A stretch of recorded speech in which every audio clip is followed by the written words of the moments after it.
Quiet, numbskulls, I'm broadcasting. Welcome to another episode of the Dynamic Dilettante. Man, are we a day late and a dollar short? I mean, seriously. Because we'd been going on Monday nights for how long? How many weeks have we been doing this fiasco already? Hey, now it's not a fiasco, but I believe we're going on, this is our 10th or 11th video. Really? Yes. See, now I was speaking mostly from my own point of view in terms of, being a fiasco, because that's what I bring to this. That's where I excel. Because we each bring what we're best at, and we still are trying to figure out what I'm best at. You bring all the nerd knowledge. I'm pretty good at that, and I've got a lot of it to share tonight. We've got some fun stuff coming up tonight. I'm glad you're here, and hope you were able to make the change Tuesday night. It's easier for us and our schedule. Well, yet to be determined whether or not it's going to be easier for us, and our schedule certainly has been easier on me. So I have to thank Katie for turning everything upside down. She was like, last night it was so nice. It's like, we don't have to do this till tomorrow night. And then tonight she's like, I wish we would have done this last night. And I'm like, hang in there, baby. Hang in there. We're going places. So, it wasn't that bad. Well, it's great to be back again. And we got some fun stuff coming up. We're going to talk about Halo. Katie really is kind of the Halo fan. I have known of Halo. I'm a PlayStation player. I had the PlayStation 2. I have a PlayStation 4, likely to get a PlayStation 5 at some point when they actually become affordable and they start doing actual games for the PlayStation 5 that you can't play on the PS4. At some point when it becomes more affordable, I'll buy it. Just was never into Halo, which was on the Xbox platform. But Katie was into Halo. And so we'll talk about that in a little bit more detail coming up. There's some other news that I did want to share with you, and it's in regard to Obi-Wan Kenobi. I've been looking forward to Obi-Wan Kenobi.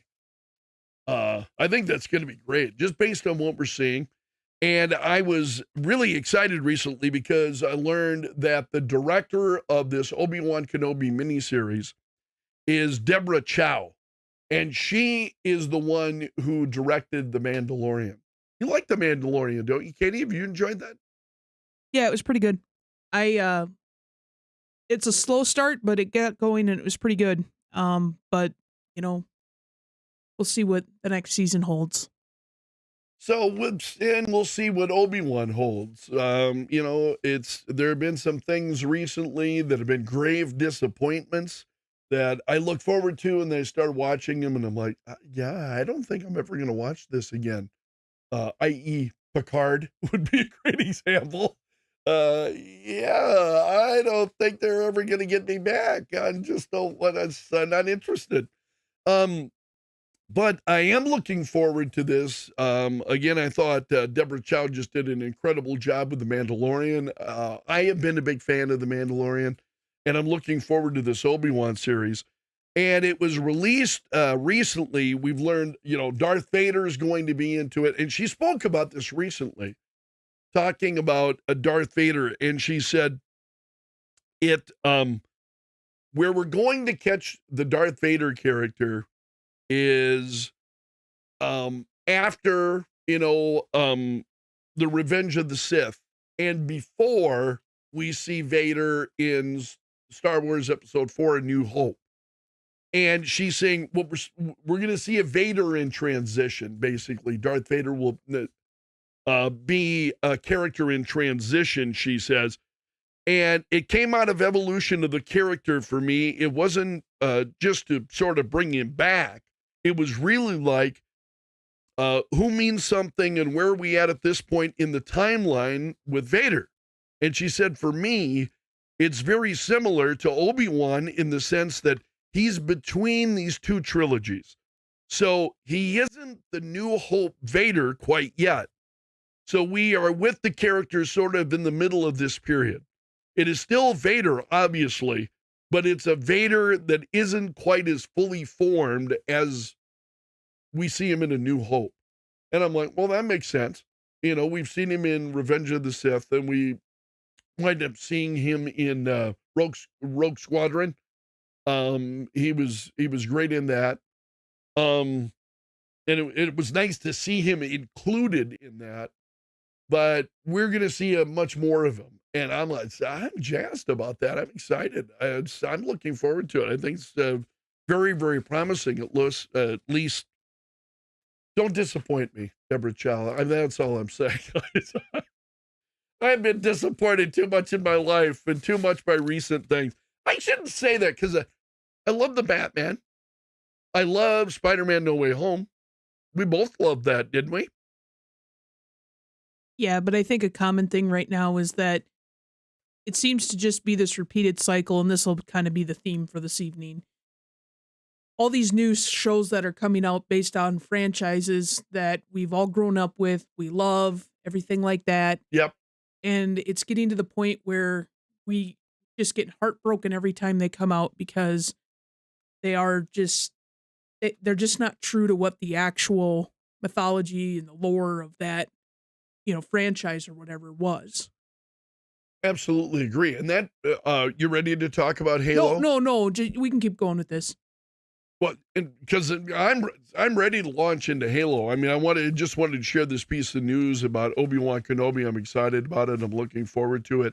I think it's going to be good.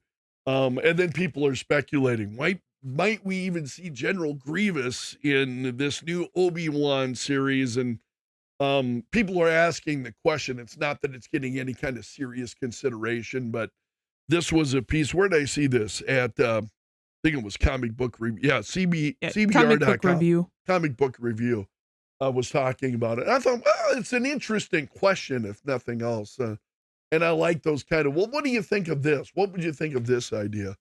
That appeals to me. That's kind of the fun of fandom, at least for me. And I don't think General Grievous was kind of like a prequel character. I mean, yes. I don't. And he was killed in the prequel. But apparently there was some other thing, and this is beyond my knowledge. There were apparently some other things where he was brought back, and so they could insert him into this Obi-Wan series. And right. I'm like, okay, if there's a way to do it, make it plausible, I'm all for that. So was it, I can't remember, who was the evil doctor that got his conscience stored on an offsite computer from Captain America? Oh, I forget. But it's like yes. Professor Z something. Right. So did Grievous get uploaded to Google storage? And then they just kind of reanimated him? Google storage. That's a nice way to look at it. Well, Google's no longer the don't be evil, so they might. It says the droid general could find a new life under a different and equal terrifying alias, NK Necrosis. The rebirth of Grievous began as a commissioned project by the Galactic Empire, headed by cybernetic scientists, blah, blah, blah, blah, blah, under the code name NK.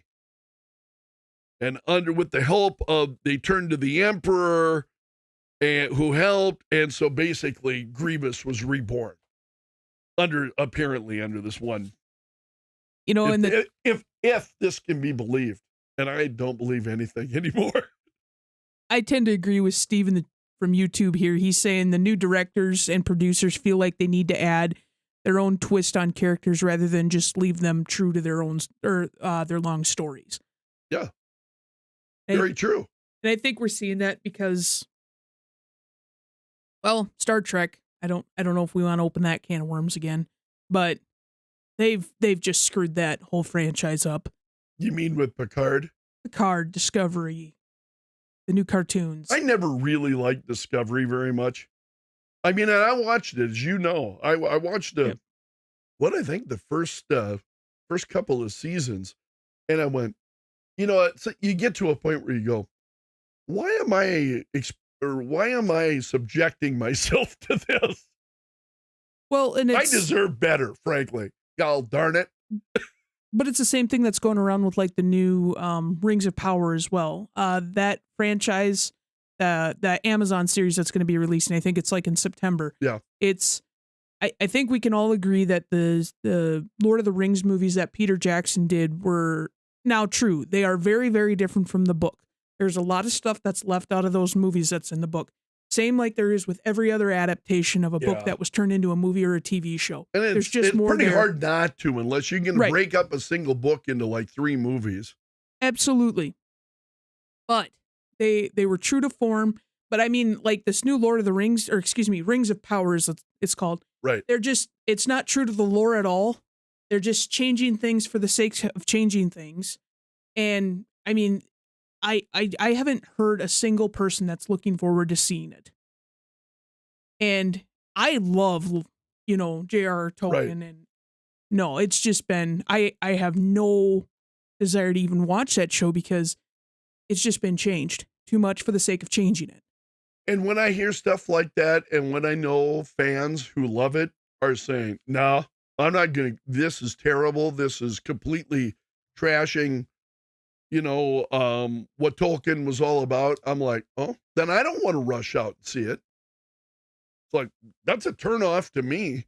If the hardcore folks who are generally the ones, people like me, I'm frothing at the mouth. I'm ready to go. Let's do it. And when they're the ones who are going, no, kidding, I don't want to see it. That's a big turnoff. It's not a good sign. And that kind of leads us into this Halo thing. I'm a big Halo fan. I've played those games since I was probably in my 20s, and so probably because it was on Xbox, right? Shoot, I played it even in my. I guess I was still in high school and I played it. That's one of the reasons I got an Xbox is for that game. Love the game, love the storyline. It's got a super rich storyline too. You don't need to make a movie out of it. I mean, it's just got such a good storyline to it. But the problem is, and Steve from YouTube beat me to it, but they're just using the name and throwing out the story. That's exactly what they're doing. It's a common theme from Halo, all these other new series is they're taking the name, they're taking the franchise, they're taking that fan base, and they're just trying to make it what whoever that producer thinks, whatever, we'll just throw Halo out there. And then it's not true to the lore. It's not true to what the fan base has always wanted it to be. Because I can't remember, it's the top selling game year after year after year. Every time they release it, it's the top selling. Yeah, how many different versions of Halo have they had? I mean, that's gone through a bunch of different games. There's 5 core games. There's some offshoots. I mean, there are book series out there. There's comic book series. There's toys. There's so actually people are into the lore and they know it, right? Yep. And there's fan fiction that's so out there. So let's go and let's make all those people angry. That makes no sense to me. I thought I pulled it, but I didn't. I'll have to pull it up here real quick. The Verge.com had an article on. I gotta find it here. I know I sent it to you earlier, so see how fast my Googling skills are. Forgot to print it off. Well, Katie and I watched it last week, and I watched it, and I'm like, and honestly, there wasn't anything about it that really grabbed me. I mean, there wasn't anything, as somebody who doesn't know Halo at all, coming into it, there wasn't anything where I went, boy, I can't wait to see the next episode. And I'm like, what happened to that? Do we not strive for that anymore? I mean, I felt that way when I watched Picard. I felt that way when I watched Halo. There was something else I'd watched recently. I mean, I could go through a number of shows. It's like, I'm just tired of that kind of disappointment and letdown. I found the article here. It's called "The Halo Show is Nothing Like the Game, and That's Why It's Good." I saw this afternoon. So what is the person here saying? Because obviously I got to believe you disagree with this. Emphatically. I mean, okay, you're a Batman fan. Yeah. Would you say, all right, let's say a random producer and whoever, we're going to make a new Batman film, but Batman is going to, Batman is going to kill people because we just think it'll make a better movie. Yeah. Would Batman do that? It was like Joel Schumacher making Batman movies, Batman and Robin. He didn't know what the hell he was doing. He didn't know the character, didn't understand it, and it showed in the movie. You go watch the movie, and, you know, there's some great performances in there, but it's not a good movie. It's terrible. So I absolutely understand what you're saying. And I'm not saying you've got to be a diehard, Halo enthusiast to be able to have an appreciation. Say it. You'll feel better.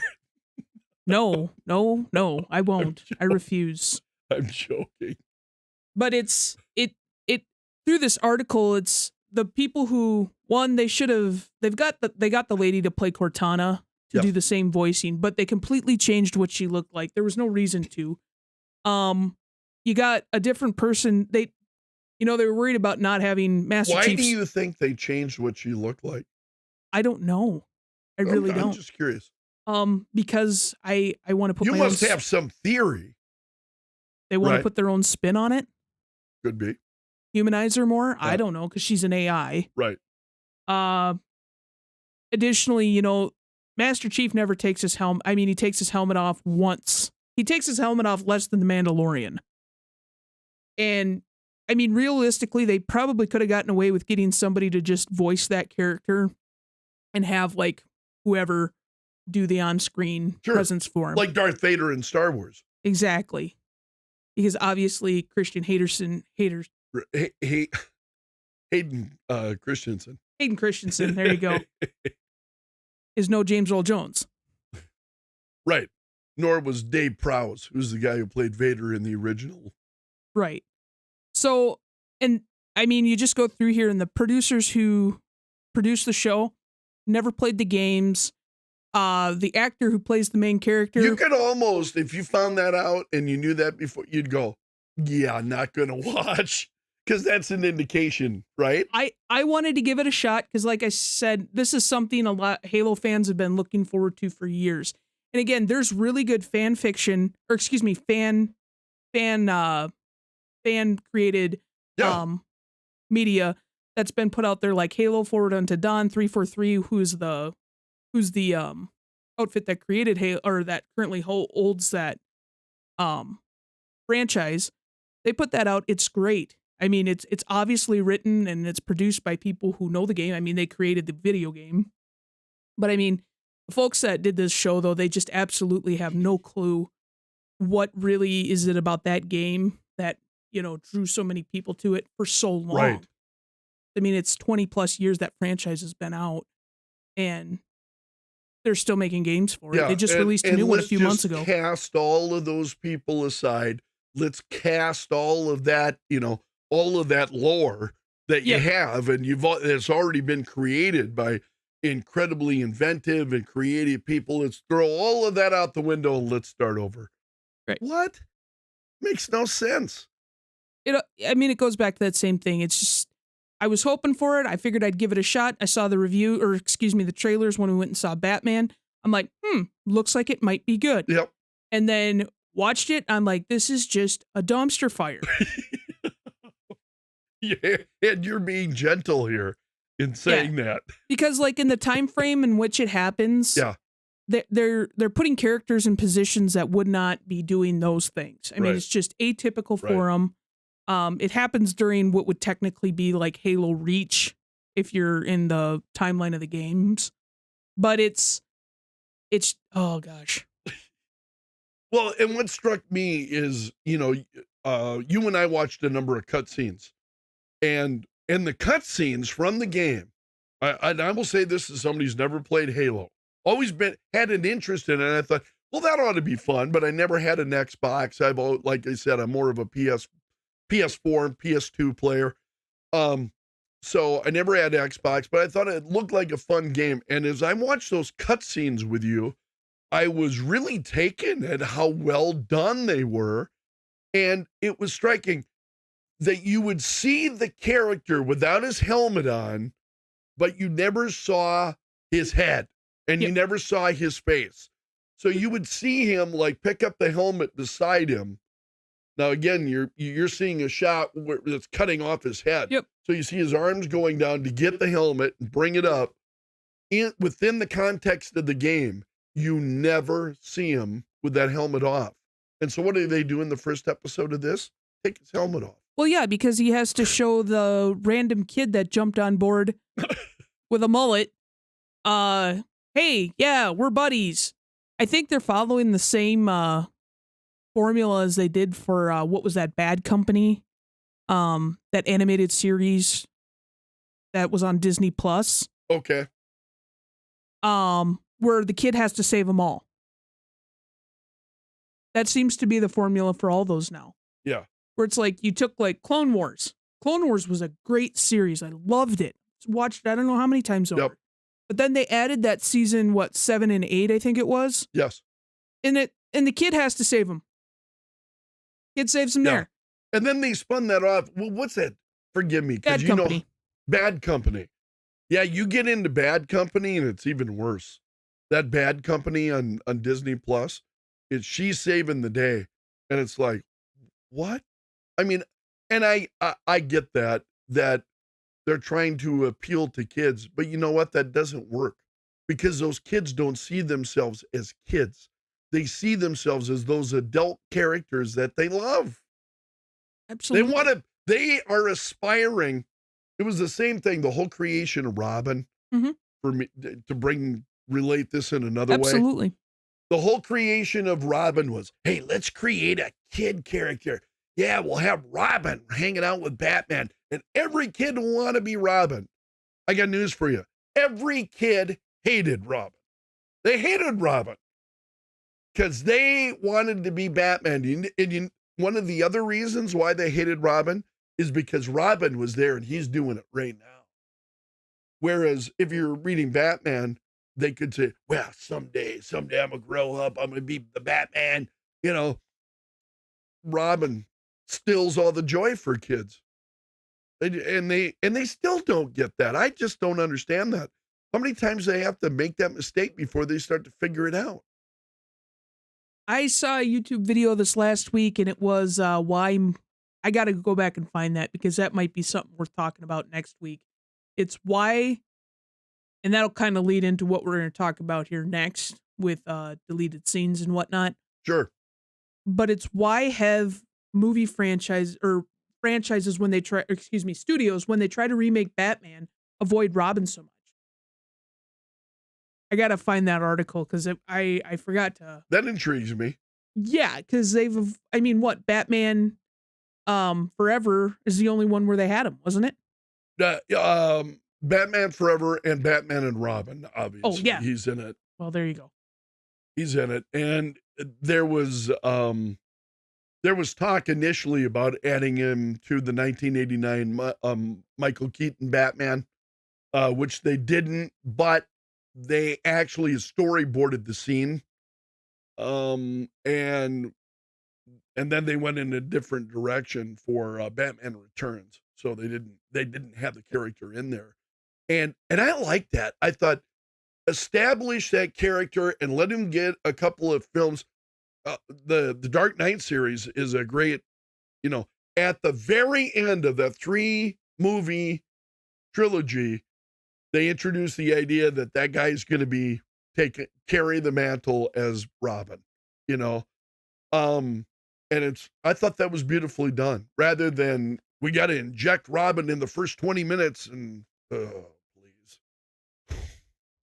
But it works well in like the animated series. It works great. Yeah. But even in the animated series, some of the original episodes, not so Robin much. wasn't there. Robin wasn't there. He was a college student. And then when they started bringing him onto the show, it was only for selected episodes where you saw Robin. It wasn't every single episode. But when we talk about Batman, there's a new one that's coming up here. What was this, Monday, Tuesday that came out? They released some of the if there's one thing about any kind of Batman movie, it's who's going to be the villain that's probably showing up. Right. The Joker. The Joker, yeah. So, because was it this week they released? Yeah, they released some footage, and we've got it, right? We're going to be able to pull that up so folks can see it if you've not seen it. There was a scene of the Joker, and if you've seen the Batman, I'm not giving anything away here for those, I think really plot-wise. He appears at the end of the film, and he's credited as an unnamed inmate, so that they don't tell you this is the Joker, but clearly it's meant to be the Joker. So now they've released the deleted scene from the Batman where Batman comes in and talks to the Joker. It's clearly him, and this is the scene as it was released here within the last week or so.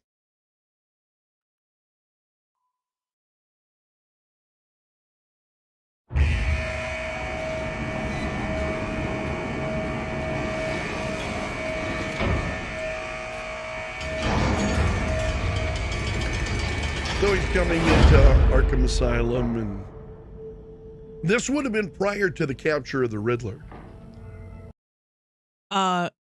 So would this be probably right after the first few Riddler cues and stuff come out? Yes. Okay.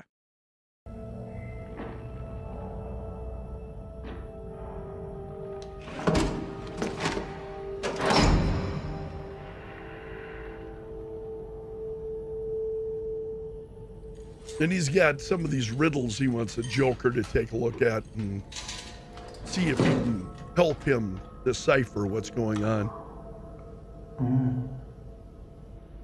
Present.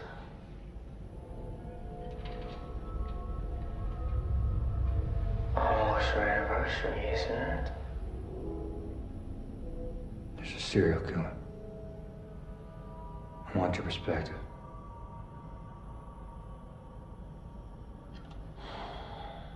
First anniversary. Paper. Now, just looking at that Joker, he looks rough. Which is okay. That doesn't bother me at all. He's missing hair. Yes. You see his hair is green. You don't really see any kind of lip cut or formation of his lips, but that would create the Joker, but clearly he looks like he's had better days. I thought you'd be curious. You think I could offer this stuff? Don't you? You have pictures.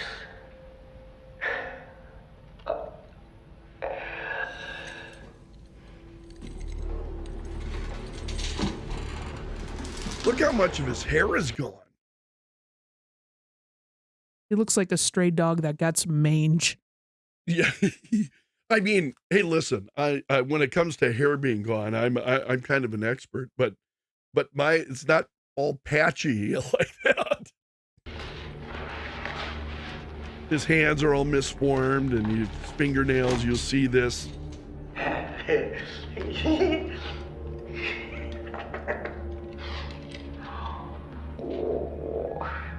violence. It's so baroque. Oh, he likes little puzzles, doesn't he? So meticulous. You see, that's what it's this. Hands are just terrible. There's a pretty good shot at the back of his head there. Alive. I know who he is.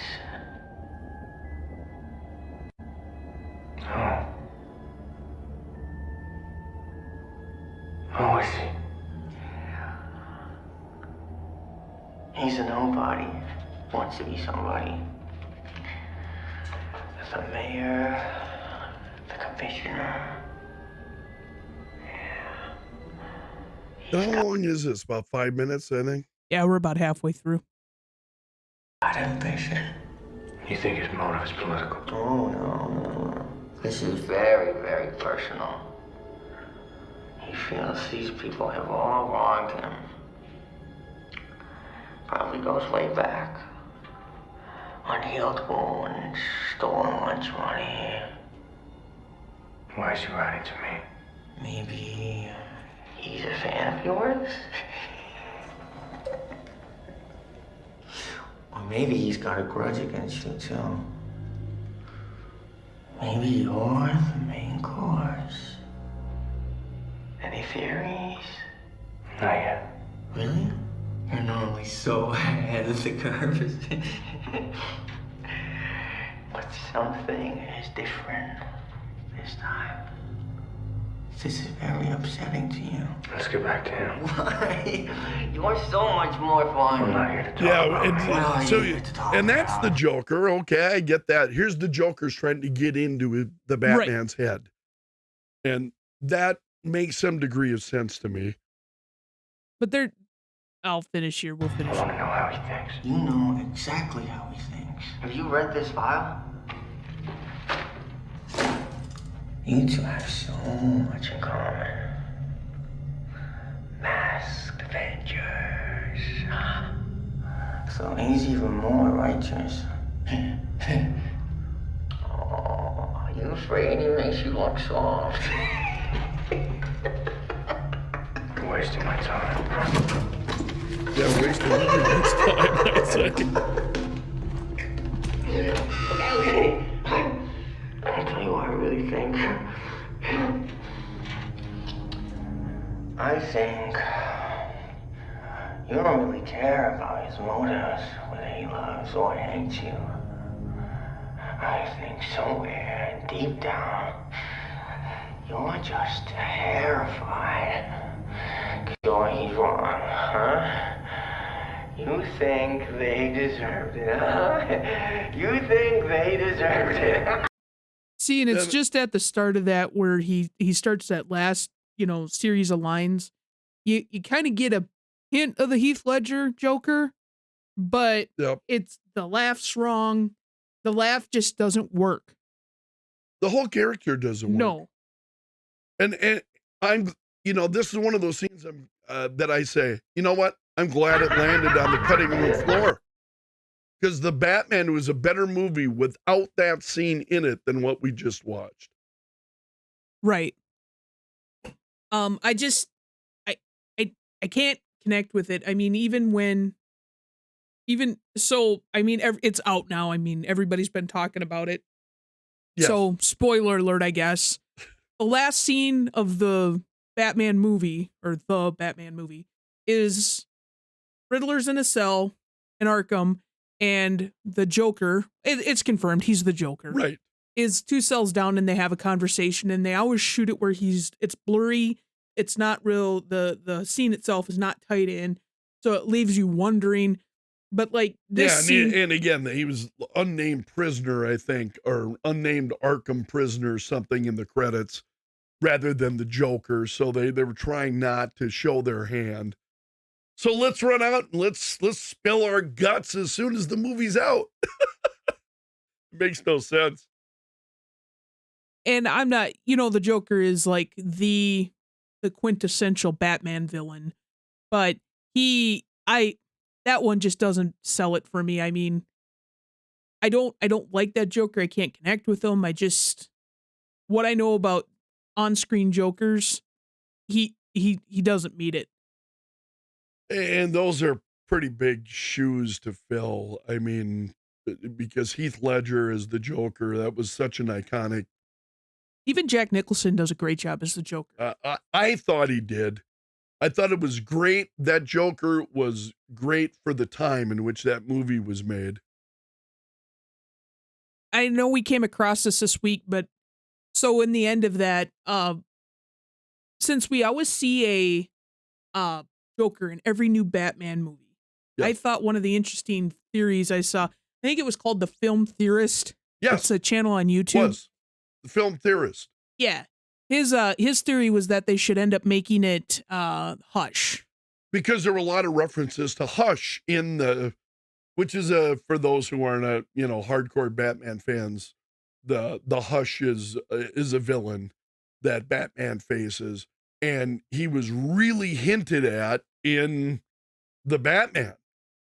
Even at one point, the headline shows up, Hush, you know, and the character that becomes Hush was, you know, they talked about, and it would make sense.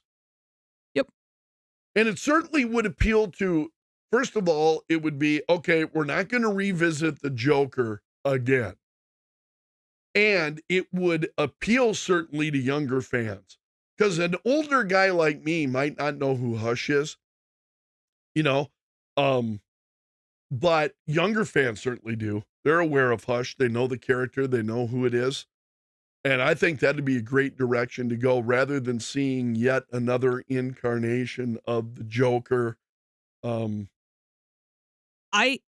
me personally, again, my knowledge of Batman extends to about what I've seen in films, what I've watched, because I watched Batman the Animated Series when I was a kid. It was always on. That was about the only thing on TV when I got home from school.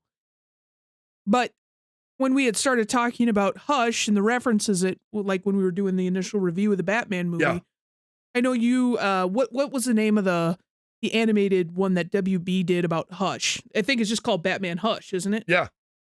And I mean, I thought that storyline was quite compelling, and I think you could do a ton with that in a feature-length film. Yeah.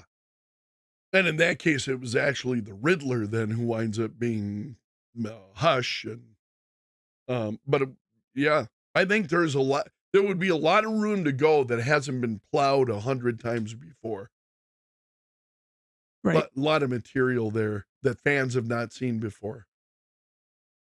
Because I asked my nephew's a big Batman fan, and Tyler was on with us a few weeks ago talking Batman and talking about the Batman film.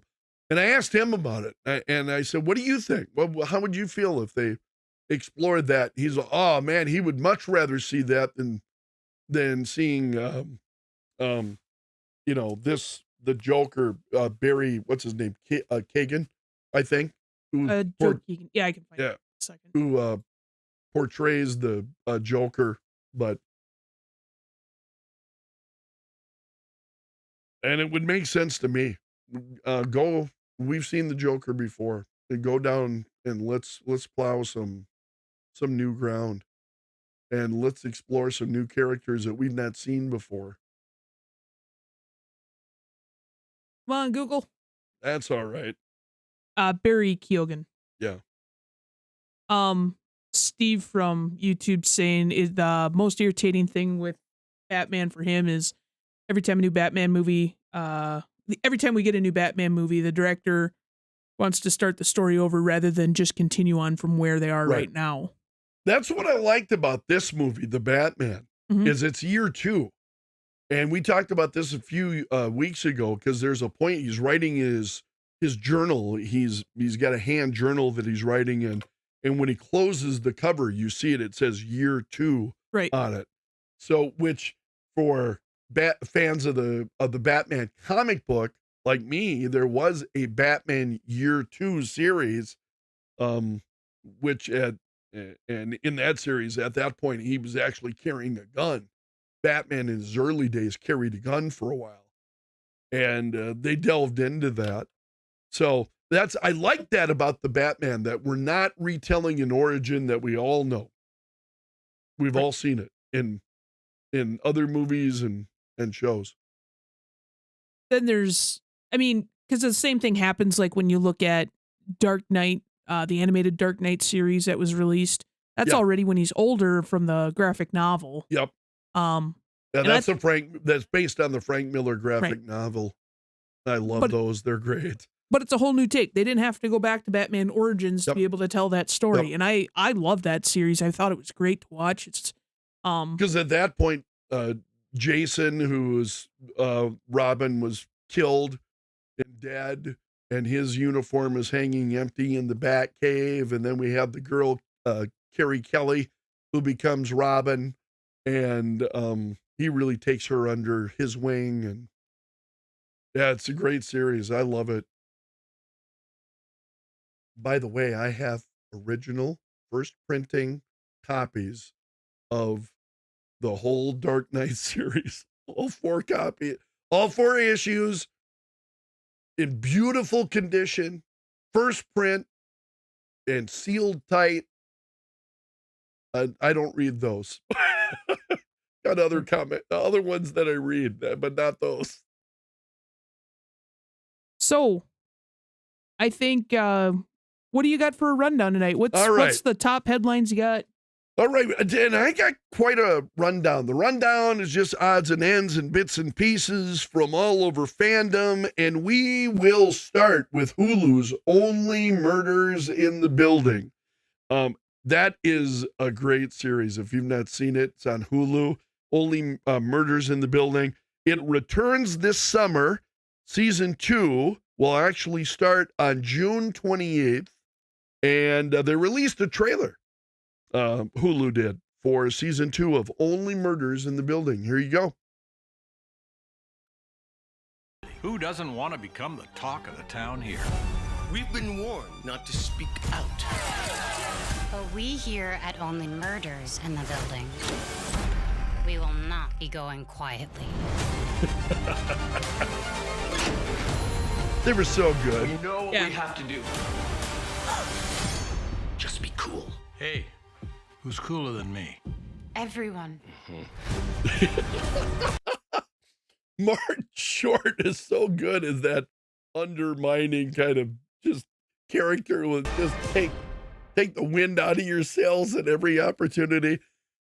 So I'm excited about that. Only Murders in the Building again starts June 28th on Hulu. Also, fans of Ben Affleck's Batman. I didn't know there were any. Some of these people are hardcore. These fans of Ben Affleck's Batman, they want another Batman movie with Ben Affleck. They have rented a digital billboard just outside Discovery Global headquarters. They're the new home of Warner Brothers, own Warner Brothers, and they're urging Warner Brothers to make another Batfleck movie. They want to see Ben Affleck back again. Also, Chris Pine of Star Trek fame and a number of other movies. He was great in the Wonder Woman series. Chris Pine says he has no idea what's going on with Star Trek 4. Word had broke that producers announced that, yep, we're making Star Trek 4, and none of the stars have been signed yet. Chris Pine says he has no idea what's going on. Speaking of Star Trek, Anson Mount plays Captain Pike in Strange New Worlds, and he says he is very, very happy with the first few episodes. I have got more information from him to share, but this is the piece that Paramount Plus had released recently about Strange New Worlds. New Worlds. You asked. We listened. It's happening. Wow, I'm so glad I finally get to share this news with you guys. Speaking just for myself, I have never received more love from a fan base See, he looks like than I have Cullen from the Bohannon Star Trek there. family. Without you, this wouldn't be does. happening. Yeah. So thank you so much. He did I not can't in wait to put Star on Trek that Discovery. gold Starfleet uniform and deliver #1 right along Captain Pike and Spock. It is a huge honor. And it means even more for us to be able to announce this right now at a time when so much of the planet is hurting. The ethos of Star Trek is so curious and welcoming and unifying. And we're going to get to work on a classic Star Trek show that deals with optimism and the future. Here we go. I can't wait. And I guess there's only one more thing to say. Hit it. Now, I'm looking forward to it too. Anson Mount talked about the new series. This was on an Instagram live event recently, and Anson Mount said he has seen the first 3 episodes of Star Trek Strange New Worlds. And he said, I don't like to see it until it's all put together. And my wife and I have seen the first 3 so far, and I'm really happy with it. Very, very happy with it. We're going to watch episode 4 tonight, and I've been hearing amazing things. The network, fellow directors, everybody's been saying episode 4 is really special, so I'm looking forward to seeing that. So I have not been too fired up about it. I've been disappointed so much recently by Paramount Plus in particular. Maybe we should have titled tonight's show the disappointments that Paramount Plus has to offer. They have a lot of them. Picard's is another one. Just Discovery. Please don't waste your time. But so I'm going to give that a try. I will give Strange New Worlds a try. And one of the reasons is Anson Mount was just again on Hell on Wheels. He was absolutely incredible in that. I thought so. And then finally, Godzilla versus Kong 2. We heard of that. There was news that was coming out. No sooner did we hear Godzilla versus Kong 2, they said, no, wait a minute. It's not going to be Godzilla versus Kong 2. It's likely to be the Son of Kong, and it will not feature Godzilla. Oh, I want to cry. Seriously. I went back and watched that again, Godzilla versus Kong, because I was not a fan of it. Because you and I watched it twice. Yes. Early on. Because your daughter was over and we watched it. Yep. It was a whole movie night. Yep. And I went back and watched it again, and I went, I liked it more now than I did when it first came out. At least it didn't age like milk.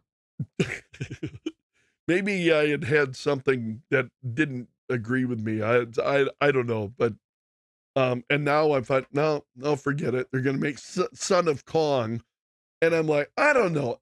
You can make Kong movies, and there are fans of Kong, and that's cool.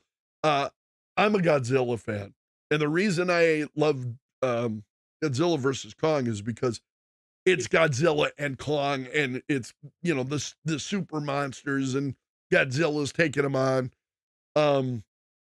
Son of Kong, not likely to be. I didn't think Kong was all that good.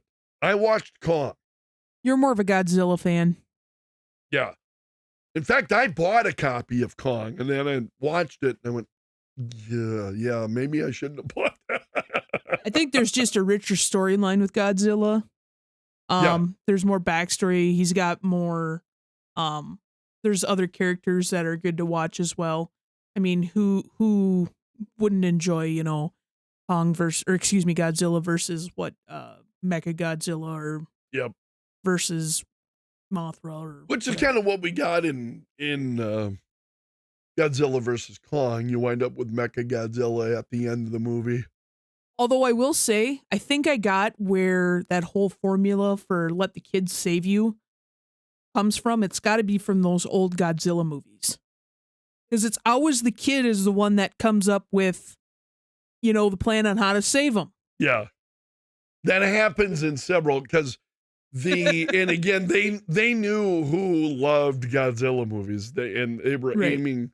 So there was a period in the initial Godzilla films that were made by Toho where it got way too, too focused on kids, and they lost sight of what the story they were trying to tell. And then I thought about when they did Godzilla 2000. Is that the one with Bryan Cranston in it? No. This is still original Godzilla film. I got you. And I love the Godzilla that they made in the United States with Bryan Cranston. That's a great movie for a whole host of reasons. But Toho was already starting to turn that around, and let's get away from what we have done in the past with these kid stories and some of that stuff they were doing in the 80s, which really was just not very good. You seem to love them. Some are great. I'd recommend Godzilla 2000. I think that's a fun one. Oh, there's a scene. Yeah, it's like, I'm such a geek. I mean, seriously, there are moments in some of these movies that just Godzilla 2000, when he's drawing his breath in, and you hear the electricity starting to pop, and you start seeing things around his mouth where flames starting to build, and all along his spine, suddenly his spine lights up, you know. I love stuff like that. And they even did that with Godzilla and Bryan Cranston. You know, the way that they lit up his dorsal plates when he's going to blow that atomic breath. I love that. That's just cool as can be. I gotta say, Godzilla's soundtrack though is probably what brings me to it. I mean, he's just got probably one of the best themes, or the March of God, or what is Godzilla marches, or Yeah, Godzilla March. Godzilla March. Yeah, that's some good stuff. And I like the music that they did for the US version of Godzilla, which was really incredibly well done. Yep. And they didn't toss that, you know, this is where you and I were talking about Halo earlier. Mm-hmm. You know, you don't toss out all the stuff that works and we got to all completely start over. You take the stuff that works and you embrace that hard and you say, you know, we got to do that. Let's do that really, really well. And that's what I loved about Godzilla is, you know, again, you can hear it, and then you see those plates on his back light up, and then boom, that breath comes out, and you almost wind up cheering. In fact, I think I did. I'm like, oh, my kids were there with me when I went to see it. It's stuff like that fans who know the characters, they want to see that stuff. Why are movie makers so afraid to actually show it? I don't get that. We could do a whole thing on soundtracks, because that was another thing that ticked me off about Halo is the original game has probably one of the best soundtracks. Yep. I mean, I would sit and listen to the load screen just to hear the music. Nope, they threw that out too. And I just don't understand that. That makes no sense. And this is where the music, you know, as you and I were just listening to that Strange New Worlds, that promotional piece with Anson Mount, and what's the music you hear behind? It's the Star Trek theme by Alexander Courage, a takeoff on the original Star Trek theme in 1966. I mean, things that work. I don't understand why you throw them out the window. Throw the baby out with the bathwater. It doesn't make sense to me. All right, we've still got to get to the Cave of Wonders. Cave of Wonders? We have got a piece that we wanted to show you this morning. This is from Batman the Classic TV series, and this was a gift from my son-in-law who bought this for me. Seth, by the way, thank you. I appreciate it very much. It's the Riddler, maskless Riddler, which Frank Gorshin often would take that mask off. He felt hampered on the TV series, felt hampered by the mask, so he would take it off. He would put it on and off.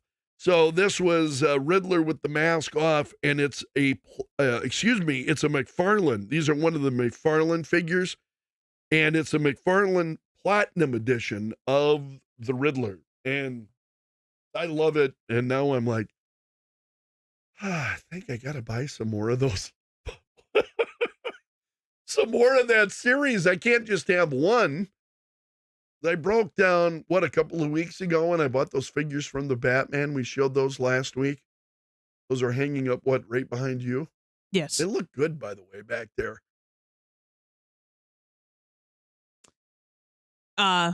Steve's saying he loves that he has little text bubbles with him. With the wham and the ouch. Yes. Yeah. They're fun. And those McFarlane figures are really well done. Because I looked over a number of them. Not just ones that I bought, but I went and I looked through a number of them.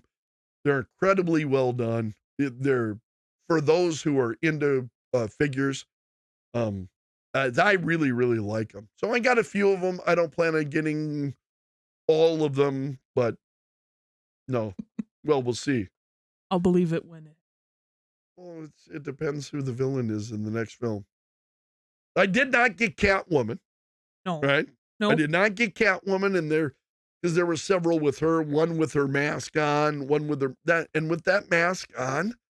Wasn't that stupid? It just looked stupid to me. Looks like she pulled something out of the dumpster of the Goodwill that they even threw away. And you're being kind, I think, in saying that. It was trash. Yeah, it just didn't look good. So, all right. You have anything else this week? Rapid fire question. All right, go. Ready? The video game you can just play over and over. Oh, I got so many. You got to pick one. Only one? Only one. Galaga. I'm not surprised by that. You got me, Halo. Excuse me. Yeah, there are Fallout 4 was one for me that I just played. Yeah, man, I played that for several years. Fallout 4 on the PS4. Oh, Time and time again. That is a good game. I loved it. And then they had to go and screw it up by making Fallout 76. Oh. Because you previewed that for a short period of time. The graphics were terrible. It was awful. Okay, the thing that ticked me off with that one is Fallout has a really good, and I mean, you go through every game in that franchise, they have a really good track record of taking whatever history is involved with whatever geographic area they're dropping that map into and really taking that stuff. I mean, they dropped Fallout 76 into like the, what was it?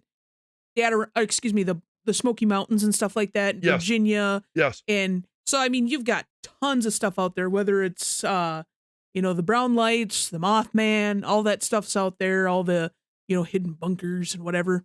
And then they just crapped it down their leg. I mean, beat it down their leg because it was supposed to be multiplayer and it should have been. And right there, that was wrong from the get-go.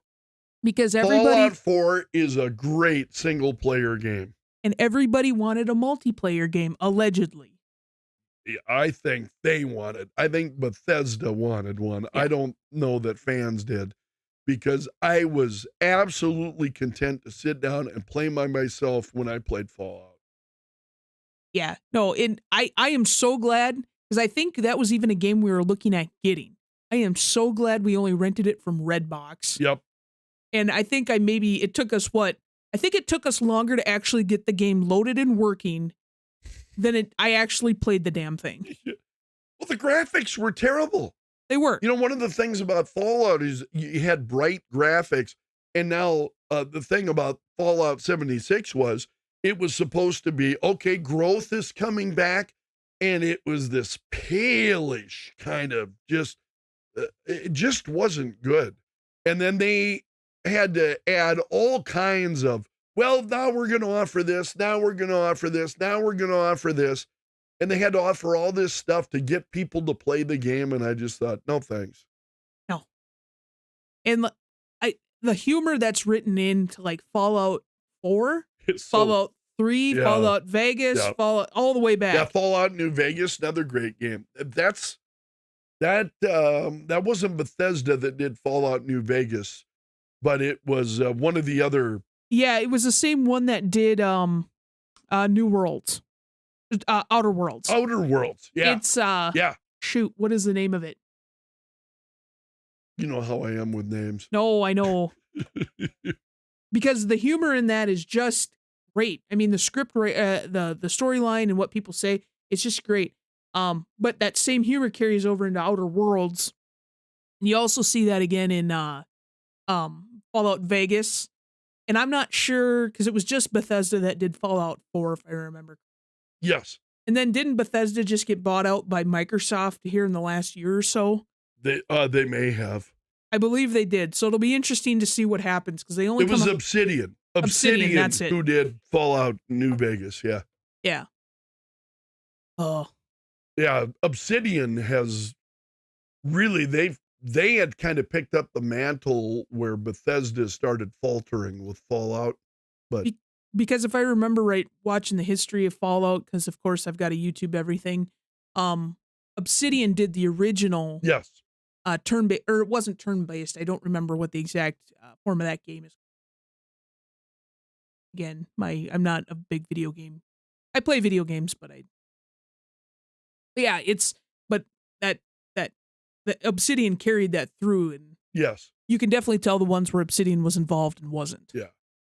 Fallout 4 was the first that I had found. Yep. And I don't know how I found it, that I had just, I was in the rental store actually, and actually it was Last Stop CD Shop is where it was at, looking through the used video games, and I thought, this Fallout 4, this looks fun. It just looked fun. And I loaded it up and I started getting into it, and there was a while there that was all I was doing. Play Fallout 4. Well, yeah, and then you did a ton of crafting and stuff with it, Yep. and then it was great once you could start adding all the mods onto it. Yep. Just from the chat here, you got Rick from Facebook who's saying Asteroids is his ultimate favorite video game. I loved it. Mario Kart's another one I love. I can play Mario Kart all day long. I agree with you. That is fun. And I played that a lot with my kids when they were young. On just those Nintendo games are really well done. Right. Because you managed to fire up some of your main games the other day. What were you playing? Oh, I was playing the arcade version of Star Trek. And I will, some of the other ones, I forget you know how I am with names, but some of the other space-based shooters that I really, really enjoyed. There were some good ones. There was a game called Quicks that I played years ago where you have to go and there's like a line that's bending through the screen, and you, from the sides, you're safe. And then you got to start out into the screen, and you got to box areas off. And as you box a certain area off, then you get points for that. And the bigger the area, the more points. Also, the bigger the area, the greater chance you're going to get hit by the quicks. I used to love that game. We played that. Kind of sounds like Caterpillar on the old Nokias. Yeah. And I love Time Pilots, another one I really, really like. Dig Dug was one of my early favorites. Because you're a pretty big, what was the other one you always like? Well, you said Galaga. Yep. And then Galaxians was one that was kind of like that. Didn't you like Star Fox too? Yeah. And then some of our folks that was on Nintendo. On Super Nintendo, Star Fox was really good. Some of our folks from chat here are Laura. She's a Super Mario Brothers and Mario Kart. And then you got Laura. Awesome. Steve is Rust, Ark, Elite Dangerous. I know that's another one you love. Oh, yeah, absolutely. Yeah. XCOM and Enemy Unknown, of course, all on PC. No consoles for him. I will say I've kind of been a convert to the PC. Recently you've kind of started, yeah. Within the last year, I'd always played on console, and then about the last year, I started picking up PC gaming. But I'll say this, the one big downside to playing on PC is I don't have my nice comfy couch with my nice warm blanket, my dog, and the nice big TV. But you've got pretty nice monitors, though. Yes, yeah. Better that than helps. I played on for a long time. Are you a PC or a console person there? Well, I do love the PS4, but there is something to be said for the console. Yeah, it's and it's or a lot for easier. PC. I mean, excuse me. Yeah, I misspoke.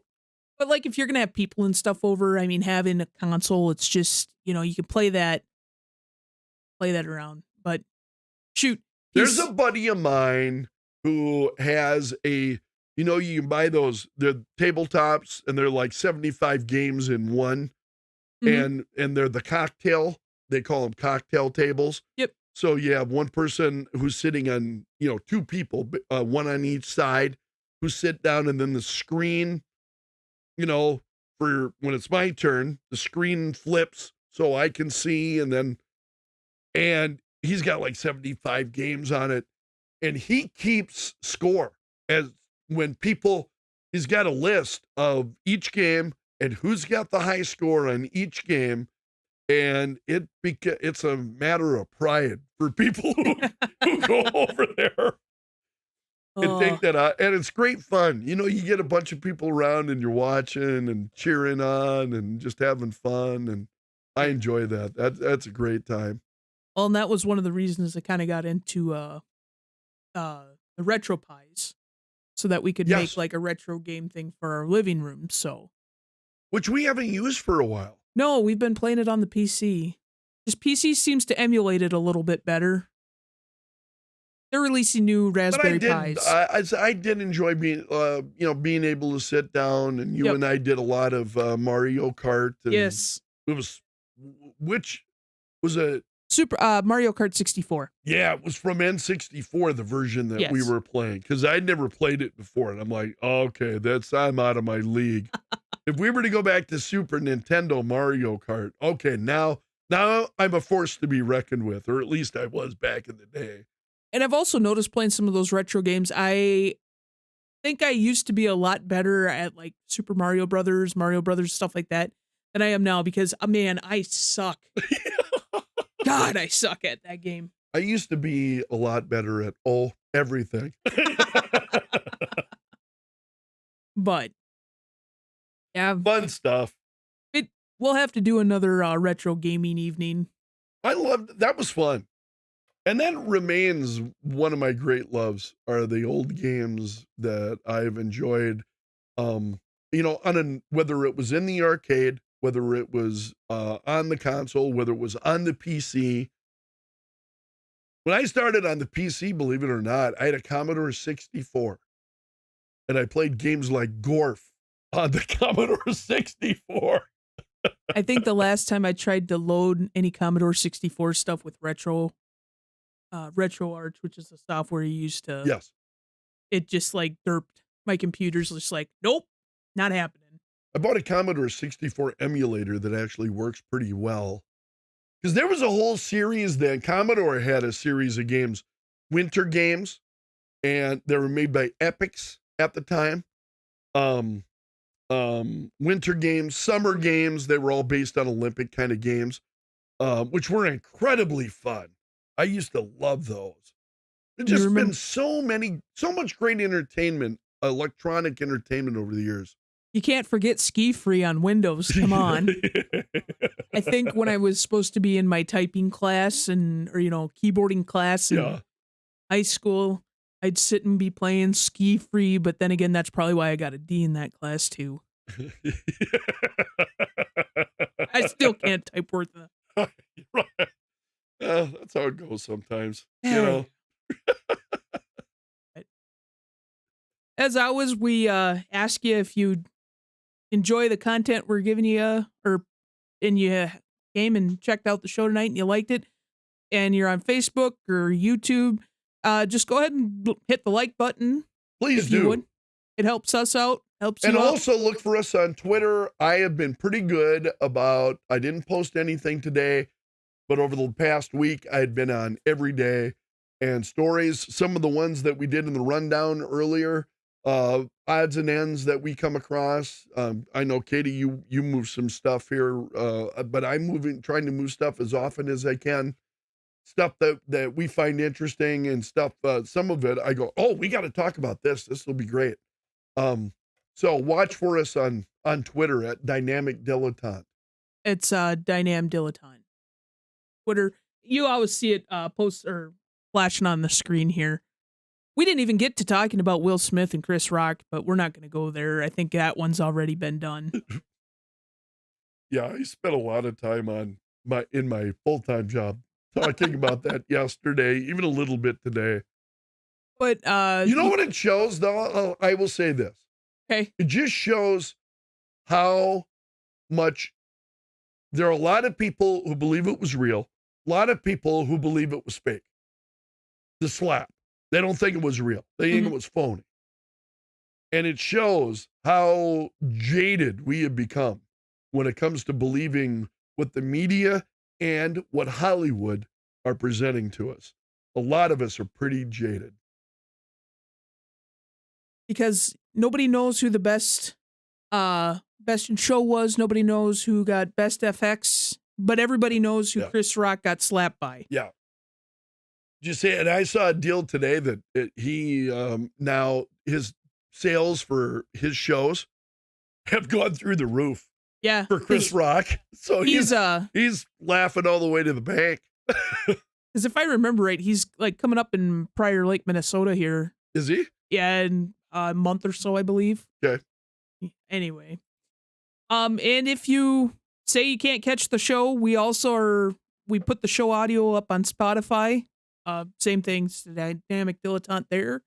That's usually up within an hour or so after our show. Yeah. Thank you so much for joining us, our friends. We really do appreciate it. We'll see you next time. Same bat time, same bat channel.